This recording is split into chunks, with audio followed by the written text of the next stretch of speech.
Good evening. I'm Neale, President of the American Council of Trustees and Alumni, and it is truly my treat to invite all of you here to our house, Anderson House. I want to thank all of you for your invaluable support of the work of the American Council of Trustees and Alumni and talk for you a bit tonight about what brings us here together. As you can see, you have your salads before you, so please feel free to go ahead and eat as I chat. Now, those of you who know me know that I have a particular soft spot for George Washington. And since we are in the home of the Society of the Cincinnati, and since the General is looking over my shoulder, I thought I would indulge my love of Washington just a bit.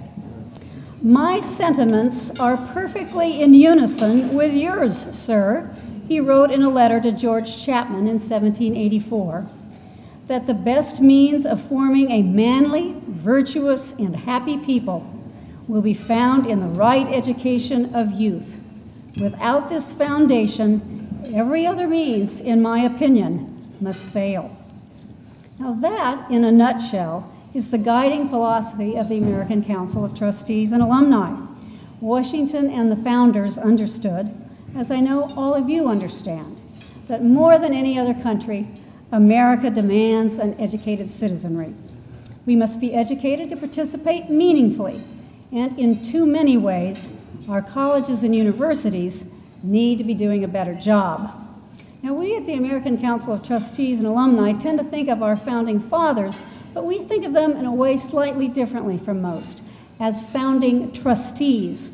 Jefferson was a trustee of UVA and William and Mary. Madison was a trustee of Hampton-Sydney. Hamilton was a trustee of Columbia. Franklin helped to found the University of Pennsylvania. The list goes on and on. But this wasn't just serendipity. It was because our founding fathers understood that the strength of our society is directly dependent on the strength of our educational institutions. And that is what the American Council of Trustees and Alumni is all about.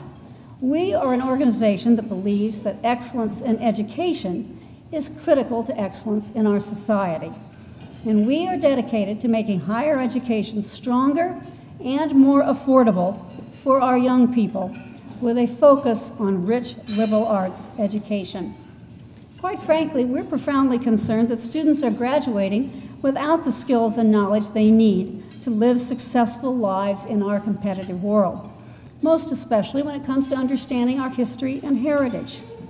In a survey of college graduates that we commissioned this fall by Roper, less than half knew that George Washington was the general at the Battle of Yorktown. Only 42% knew that the Battle of the Bulge was fought in World War II.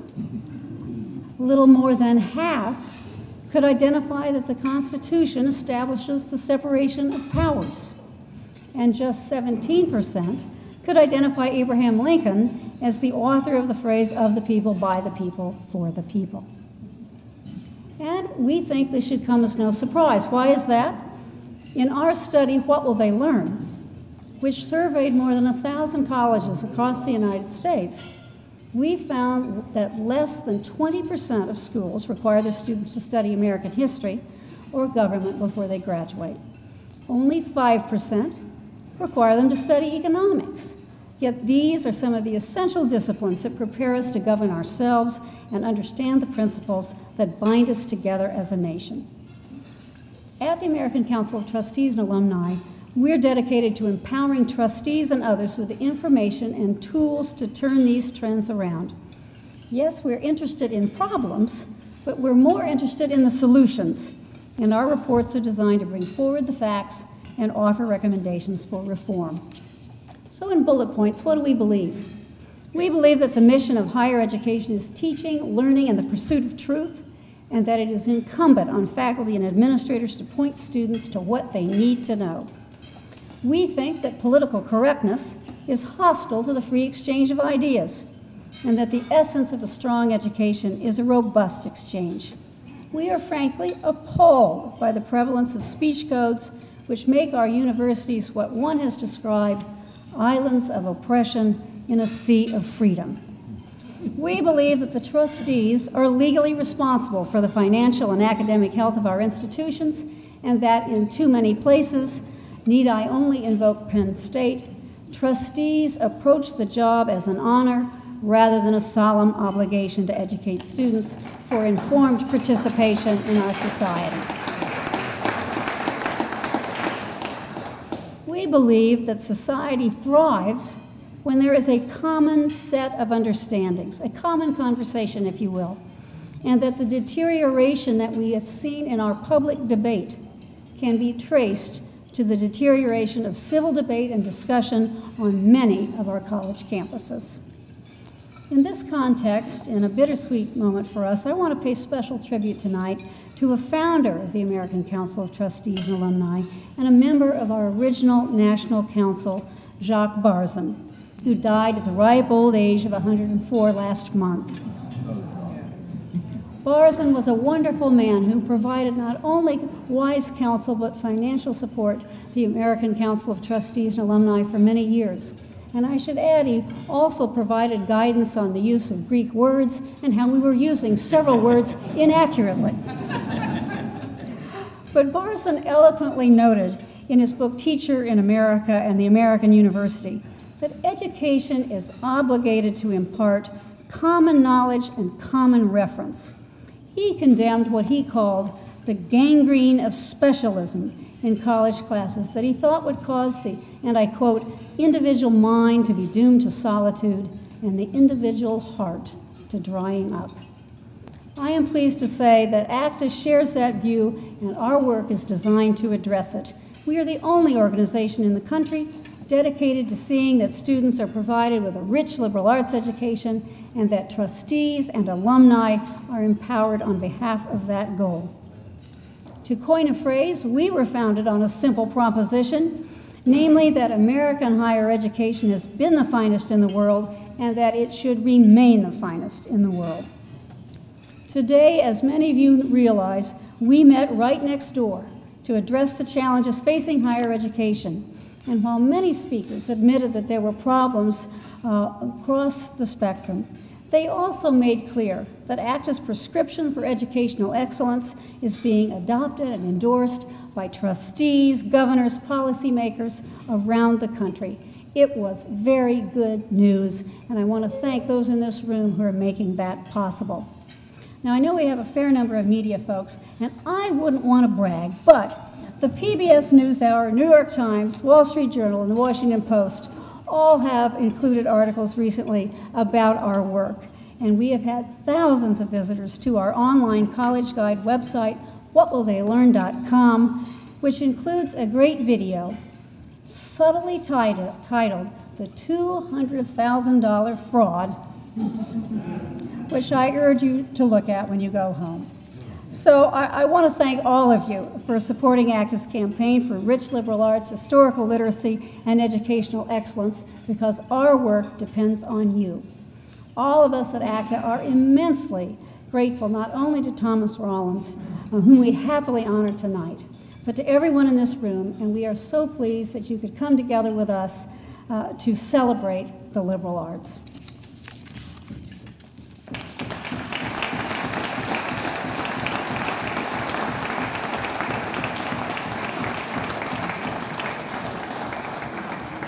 Now I get to have some fun to just showcase a few very special friends who are with us this evening.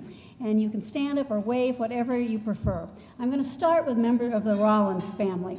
We are delighted to have quite a good representation.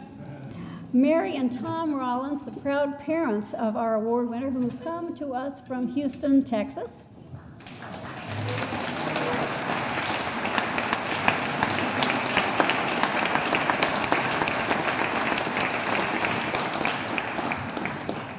I think you can always say you can know a man by his wife. And I must tell you that Tom's wife, Vicki Rad Rollins, who, as it turns out, I've known for many, many years, is a remarkable woman. Now, Tom, yeah, we'll give you some credit. You're okay, you've got some achievements. But if I may say so, Vicki is not only beautiful, but absolutely brilliant. I'm going to brag on her behalf. She was first in her class at Harvard Law School in her freshman year. She clerked for O'Connor. She's just an incredible person. So we're delighted to have Vicki here as well.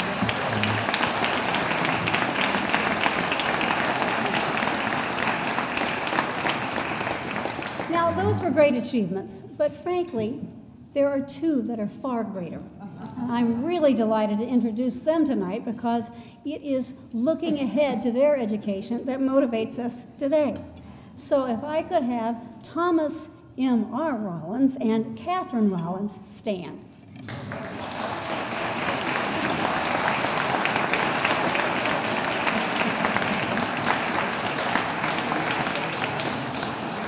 Your parents advised that you were very well behaved, so that is an extremely high order for you. Next, I'd like to introduce Catherine Merrill Williams and Paul Williams, as well as speakers that we had today at our ATHENA conference. Judge Janice Brown, trustee of Pepperdine, John McCardle, president, University of the South Sewanee, Mark Bauerlein, professor of English, Emory University, Andrew Del Banco, professor of American Studies at Columbia University, Lou Gould, trustee, Temple University, Charlie Cobb, past president, Committee for Economic Development, and current president of the French American Foundation. Thank you all speakers for a remarkable day. Now, very important to me is the ACTA board, and I'm most pleased to introduce Chairman Robert Lewitt and his wife Jane Lewitt, who are members of our Chairman's Circle, and who I might add just celebrated their 50th wedding anniversary.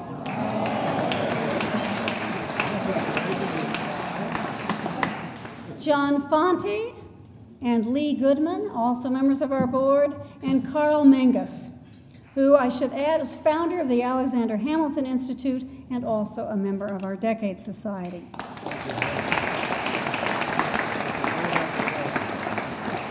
I'm also happy to introduce to you members of ACTA's Distinguished Donor Societies. In our Leadership Society, Judge Richard Bray of the Beasley Foundation,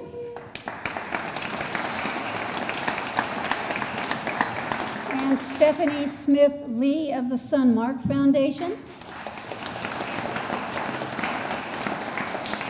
A member of our Chairman's Circle, Diana Davis Spencer, president of the Diana Davis Spencer Foundation.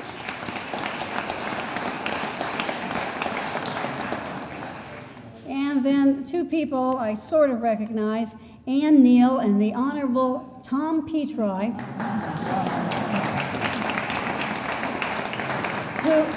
who seconds as my long-suffering spouse. So I want to thank him. Members of our Society of Fellows, Phil and Nancy Booth.